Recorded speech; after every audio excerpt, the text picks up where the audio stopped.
Welcome to विकास। सो आज का हमारा जो टॉपिक है वो है लाइन ग्राफ। जो टॉपिक है वो है the graph below shows the spending on research into renewable sources of energy in 4 countries between 1975 and 2000। सो हमारा जो लाइन ग्राफ है वो किस चीज़ से रिलेटेड है? Spending research into renewable sources. ठीक है। अब जो उन्होंने बोला है कि इसके अंदर 4 कंट्रीज है। 4 कंट्रीज कौन कौन सी हैं? Switzerland, Denmark, Spain and UK. Okay. अगर हम देखें, जो डाटा है हमारा किस चीज़ के अंदर कैलिब्रेट किया गया है वो है डॉलर्स पर पर्सन के अंदर। ठीक है। जो डाटा है किस चीज़ के अंदर है? ये डॉलर्स के अंदर है, पर पर्सन के ऊपर है। ठीक है। ओके। अगर नेक्स्ट अगर देखें, सबसे पहले हमारी चीज़ क्या होती है कि जब भी हम अपना जो ग्राफ है रिपोर्ट लिखते हैं तो उसके अंदर सबसे पहले हमारा क्या होता है? इंट्रोडक्शन। तो सबसे पहले जो इंट्रोडक्शन लिखेंगे उसके अंदर क्या होता है? जो क्वेश्चन होता है उस चीज़ को हम क्या है? पैराफ्रेज करते हैं। तो अगर इसको पैराफ्रेज करेंगे तो इसको क्या लिखने क्या होता है? जो क्वेश्चन होता है उस चीज को हम क्या है? पैराफ्रेज करते हैं। तो अगर इसको पैराफ्रेज करेंगे तो इसको क्या लिखेंगे? The line graph compares the research expenditure of 4 countries into renewable sources energy from 1975 to 2000। ठीक है। तो हमने इसके अंदर क्या है, कुछ एडिटिंग की है। जैसे कि यहाँ पे सिर्फ ग्राफ लिखा था तो हमने ग्राफ की आइडेंटिफिकेशन लगा दी कि लाइन ग्राफ है। उसके बाद में यहाँ पे कह रहा था बिलो शोज, तो वहाँ पे उस जगह पे हमने क्या कर दिया, इसको कंपेयर्स कर दिया। क्योंकि अगर देखोगे तो यहाँ पे क्या डाटा ही कंपेयर हो रहा है। जो 4 कंट्रीज है उनके अंदर ही डाटा कंपेयर कर रहे हैं, तो हमने कंपेयर वर्ड यूज करा है।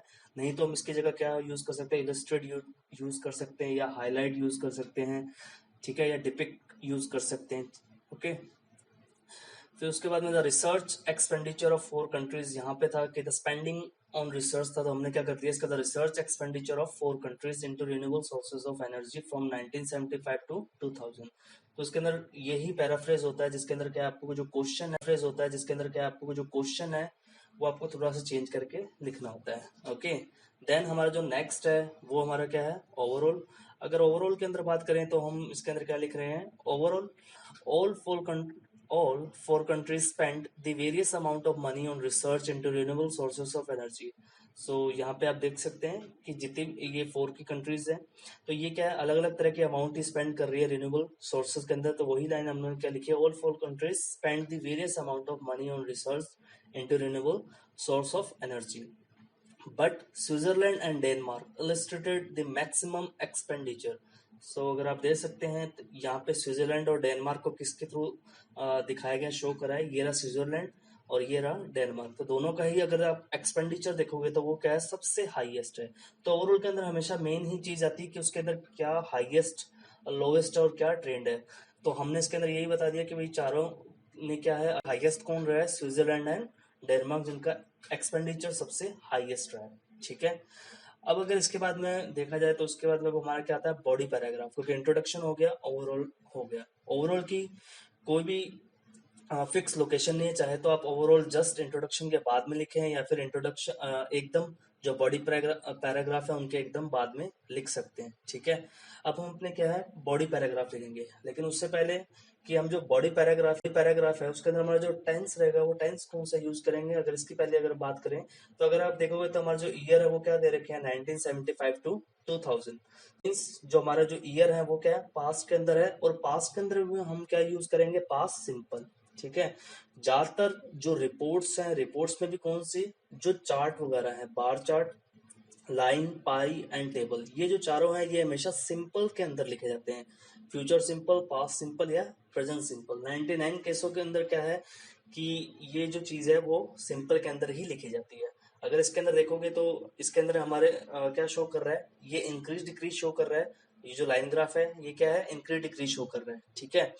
इंक्रीज डिक्रीज शो कर रहा है तो इंक्रीज डिक्रीज शो करने के लिए हम साथ में क्या यूज करेंगे? इसके अंदर एडवर्ब यूज करेंगे। तो फॉर्मूला क्या होगा टेंस का? इसके अंदर पास्ट सिंपल, जैसा कि मैं बता चुका हूँ। इसके बाद में क्या यूज होगा? सब्जेक्ट, वर्ब की second form plus adverb plus object. तो एडवर्ब का काम क्या है? वर्ब को शो करना। ठीक है। तो ये फॉर्मूला ही हमने क्या है सारी जगह यूज करेंगे। अगर यहाँ पे भी देखोगे, ओवरऑल के अंदर भी देखोगे तो हमने यहाँ पे भी क्या देखो कि हमने सब्जेक्ट लिया, सब्जेक्ट के साथ में क्या है? वर्ब की सेकंड फॉर्म ली। तो जो ओवरऑल होता है वो भी किस पे बेस करता है? जो आपका टेंस होता है उसी चीज पे क्या आपका ओवरऑल भी बेस करता है। ठीक है। ओके।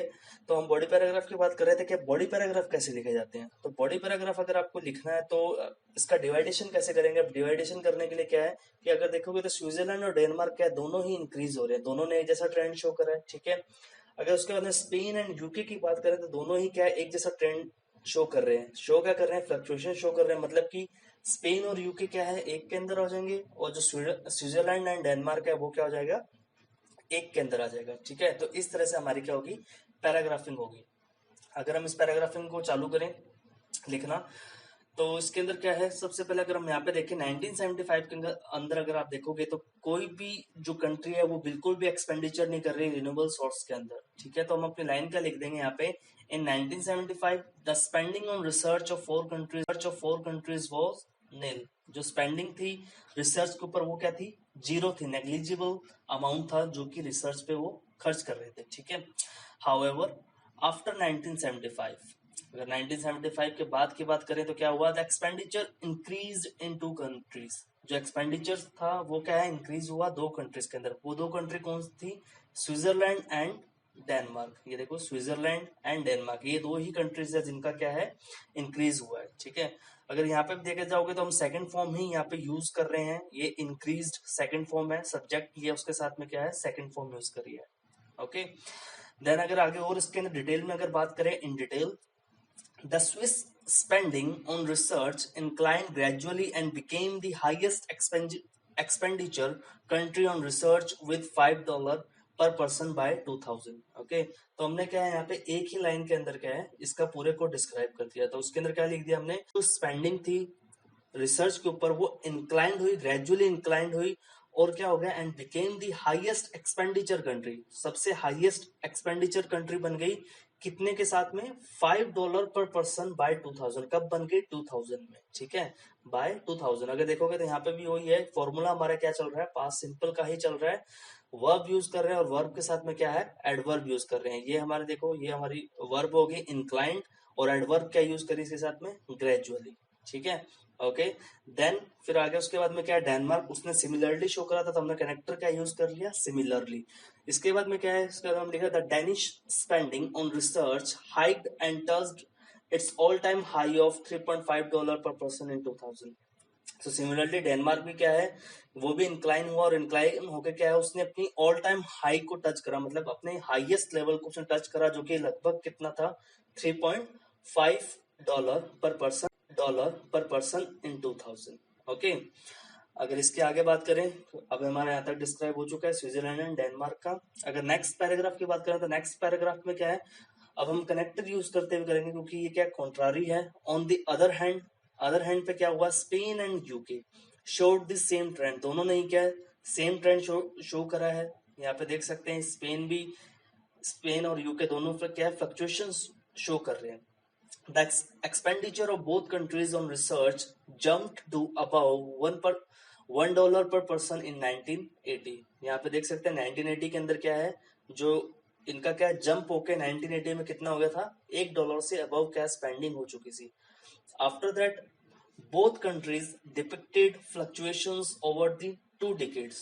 इसके बाद क्या है, दोनों ही ने क्या है कि 2 दशक के अंदर क्या है, दोनों ने क्या है, फ्लक्चुएशन शो करिए। देखो देख सकते हैं यहाँ पे दोनों ही क्या फ्लक्चुएशंस शो।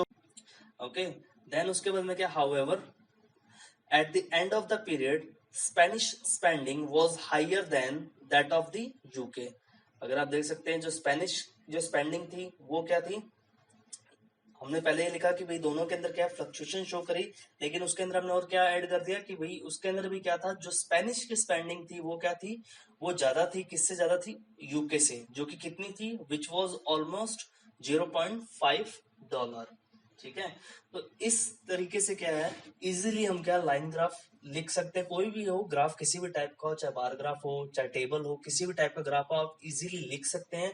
बस आपको कॉन्सेंट्रेट किस चीज के ऊपर करना है, कि आपके स्ट्रक्चर्स के ऊपर करना है, कि आप जो स्ट्रक्चर यूज कर रहे हैं वो कौन सी यूज कर रहे हैं। ठीक है, क्योंकि ज्यादातर क्या है, बच्चों को यही प्रॉब्लम आती है, जो इंस्टीट्यूशंस वगैरह होते हैं वहां पे क्या प्रॉपर तरीके से बताते नहीं है, कई तरीके के फॉर्मूला बताते हैं कि आप ये यूज करो, आप ये यूज करो।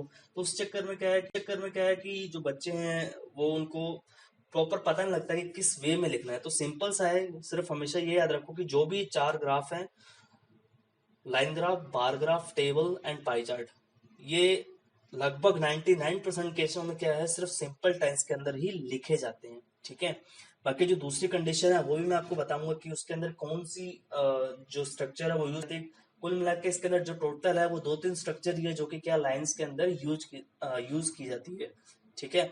और इसके अंदर जो वर्ड है वो भी क्या लिमिटेड होते हैं। हमेशा ये जो ज्यादातर जो कंट्रीज है, ये कंट्रीज के आप क्या अल्टरनेटिव भी जैसे याद करो, थोड़े बहुत याद रखा करो, क्योंकि वो भी क्या फिक्स फिक्स हैं। जैसे हम इंडियन है, जैसे हम इंडिया से बिलोंग करते हैं तो इंडिया का हम इंडियन बोल देते हैं, स्विट्जरलैंड के जो लोग हैं, उनको स्विस बोल देते हैं, डेनमार्क से डेन्स हो गए, स्पेन के स्पेनिश हो गए। तो इस तरीके से क्या ये याद रखा करो, ताकि क्या सब्जेक्ट जो है क्या हम वेरिएशन लेके आ सके। ज्यादातर बच्चों को इसी चीज में प्रॉब्लम होती है, इन चीजों का थोड़ा ध्यान रखें। और अगर आपने मेरे चैनल को सब्सक्राइब नहीं कर रखा है तो प्लीज सब्सक्राइब करें, और अपने फ्रेंड्स से भी इस चैनल को सब्सक्राइब कराएं, ताकि वो लोग भी क्या है ये चीजें और इजी वे में सीख सके। अगर आपको किसी भी चीज की प्रॉब्लम है तो आप कमेंट बॉक्स में कमेंट करिए, मैं आपके जो क्वेश्चंस है, आपके जो क्वेरी है, उसके आंसर्स जरूर दूंगा। So thank you so much.